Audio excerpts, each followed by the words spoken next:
You're about to sign a contract for a job worth hundreds of thousands of dollars, but do you actually know what you're agreeing to? Hi, I'm Kevin from Cornerstone Estimating, and in this video, I'm going to show you how to read a construction contract like a quantity surveyor, so you don't get strung-armed or tripped up by complex clauses later. I've prepared and reviewed hundreds of contracts throughout the years for developers, subcontractors, and builders. And I can tell you, most of the financial pain points that my clients face were just hidden in plain sight. Now, I've got an example contract here that we're going to go through together, which is going to be the perfect example for this video as it covers all 5 of the sections which I'm going to cover here now. Section 1, Precedence of Documents. A lot of subcontractors don't realize that specs, drawings, reports, pricing sections, a lot of the information in these tender documents can actually contradict each other. So in simple terms, you will have a report asking you to do one thing, but then the architectural drawing tells you to do the direct opposite. So then in this case, which one actually takes priority? What should we be doing? Many contracts these days should have a clause for an order of precedence for such a scenario, which is basically a list that shows which documents take priority in a list of what is most important to second most important, third, fourth, and so on. So in my client's contract here, you can see we've got the order of precedence listed by the builder, and that's fine. So yeah, it's pretty standard actually. They've got highest in the precedence, formal instrument of agreement. I've just got some notes here. That's the contract execution page where basically it's very standard what the particulars are for both parties and where everybody agrees and signs it. Second down the list, the conditions of subcontract. So this is the standard rule book for the contract. Usually for head contracts, it's usually AS 4000, AS 4300, but there's many, and it depends on what kind of sector you're in, and I won't get into that. Third on the list, the particulars, extra rules or changes written for this job, like start dates, variation, security, completion dates. Now, typically the particulars come as number 2, and then the standard conditions will come as number 1. Will come as number 3. So I think they've got that sequence mixed up. It should go 1, 3, 2 in my opinion, right? So, but that's all right. That's fine.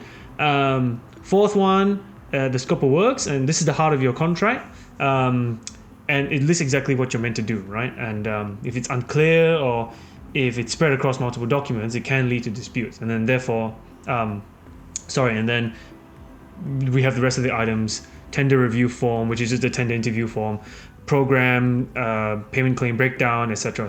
So yeah, fairly standard across the industry for this. Additionally, contracts can have a latest document clause where the drawings where you were awarded on, they often get updated and then revised, and they go from tender revision 1 to the issued for construction, right? So the changes between IFC to what you were awarded, you need to be aware of that and make sure that if there is any cost implications to those changes, you actually claim them as a variation. Many contracts will also have a clause that says if there is a discrepancy, the more stringent or the more onerous condition shall apply. Now, this is fine as long as you have studied the tender documents and you have made those appropriate allowances in your quote to align with this. Check out this head contract clause that is in my client's contract. Now I've crossed it out, but basically what it says is the main contractor has not included any of, or maybe some or bits of his head contract in the tender, right? So, and it is your job to request this head contract to review, right? And any obligations that the builder has with his client, those same obligations are applied to you. So, and that's what it says here. You must observe, perform, and comply with all the provisions of the head contract. Meanwhile, they never gave it to you in the tender. So, yes, and we cross it out because that's very cheeky. But yes, very good. Section 2, time for completion and contract notices. Most contracts should include a commencement and a completion date, so then you can work out the total duration that you have on site. But have you checked whether or not this duration is even realistic or workable? If it's not possible for you to finish the job within the given time period, then you must flag it before you sign the contract. So if you look here in the same contract, they've just they haven't given us the commencement, completion, or the duration. So then we would probably have to rely on the program which they gave us, right? But the program isn't like black and white. You must, the carpet works have to start on this date and then end by this date. It just says level 1 finishes commence. So these are the kind of, and I've put that note here, right? See, really important to get this sorted and agreed prior to signing. Like 2 main dates, the commencement and the completion. Also, these days, there are many notice requirements in the subcontract where you have to tell the main contractor in writing within a certain amount of time whether something is going to delay you or whether you're going to submit a claim for something. If you miss that notice requirement, you will totally buy yourself from any extension of time, additional time, or additional cost. Or if your original completion date hasn't been formally extended, guess what? If you don't meet that original completion date, you're still open for liquidated damages if you don't meet your original completion date. So how fair and reasonable is that? So check out this contract that I had to review for my client. And let's go through all the number of day requirements that are in this contract, right? So the first one, you got 14 days to submit, the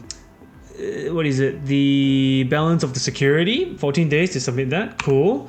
And then you got 3 days if you become aware of a delay, 3 days to notify them or you lose the extension of time. And then you got next one, 5 days here to prepare a claim for an extension with all the supporting documents. And then here you've got 10 business days to request in writing the head contractor issue a certificate of completion. And then you've got 10 business days here to claim your final claim after you receive the final certificate. And then here you've got 4 days to issue a variation notification before you commence the work. And then you've got 4 days here to deem that the direction is a variation. There's a lot. And then here you've got 7 days. What is it? Yeah, 7 days to notify for any claims, generally, I believe. And then here you got 2 days as soon as you become aware of a latent condition. 2 days to notify. Yeah, so lots of commercial and planning. Section 3, variations and how it's valued. Variations can smash your margin, and as per the previous section, will require notices and perhaps for you to submit the cost before you commence the work. If you start without approval in writing, you risk not getting paid for the works. Now, in this particular contract, under clause 13.3a, the builder has just passed on the buck to the principal, which means they're saying if the guy above us values your variation less than whatever you've claimed, that's not my problem. That's not on me. So so this basically lets them not take responsibility for any variations you claim and just play, I'm the middle guy, I'm not the one holding your money back, it's the client. So yeah, in hindsight, I really should have crossed this one out as well because it's not fair. But I do understand it's also tricky for the head contractor because he's basically the middleman trying to build the job under his head contract, but he's got a subcontract that some contractors that he has to manage as well. So up here, section 13.1a, it talks about how this contract is going to evaluate the variation claim. So prior agreement, rates as applied to the head contract. So it kind of contradicts itself because you got a section here where they just pass the buck, and then they got a section here how they're going to do it fairly, which is so okay, that's fine. Look, all in all, I think it's important to just get everything in writing and then obey the contract notices for all the different timings that you have to follow to adhere or administer this contract, and then obviously claim a variation that's fair and reasonable, black and white, quantities, same rates that you use during the contract, and realistically nothing should go wrong with it. Section 4, payment claims and payment terms. This is a big one. Make sure you check the reference dates, what dates you need to submit your payment claims by, and what is the period of work that you need to claim for. See, in this contract, you need to submit your claim on the 25th and then forecast your work done to the last calendar day of the month. So what that means is when let's say you're making a claim for the end of August, you have to submit it on the 25th, and then that claim on the 25th should be the works completed from 1st August to 31st of August. Very standard here. Also, this contract requires you to use the form of payment claim annexed as Schedule 4. And now I have checked this.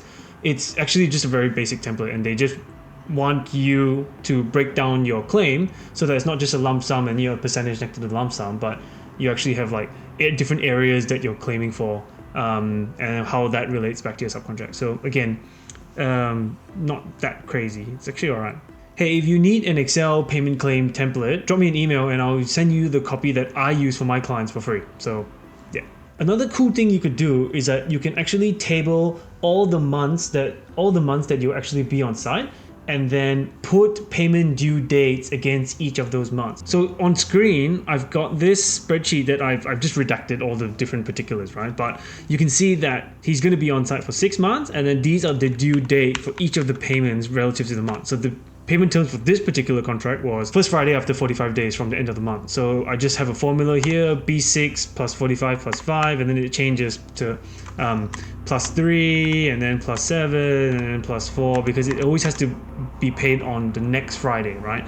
So as soon as the payment was 1 day late, we would start thinking about adjudication and stop work notice, all that kind of stuff. Section 5, retention and security. Retention might only be 5%, but if you don't understand how and when it's released, you might never actually see it again. So in this contract, they've just got pretty standard, the pretty industry standard mechanism for how they're going to release the payment. So first half release of retention will happen at practical completion, and then the second half release of retention they will do it at the end of the 12 months defects liability period. So 2.5% plus 2.5% equals the 5% limit of retention that they will hold on you and your contract, to make sure that you come back and do your work. So where subcontractors mess up here is that 12 months after they complete the job, they actually just forget about claiming their second half release of retention because they're busy working on newer jobs, or they just never get around to doing it. In this example contract, clause 7.12 here, right?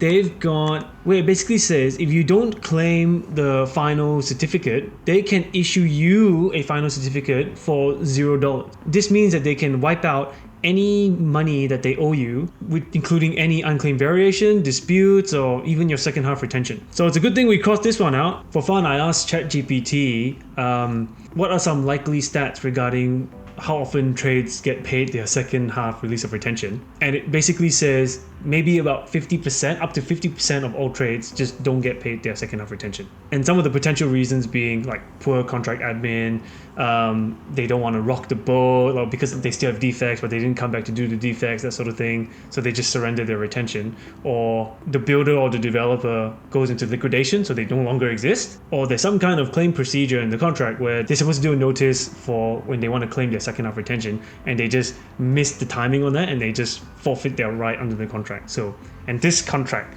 is one that has that same requirement.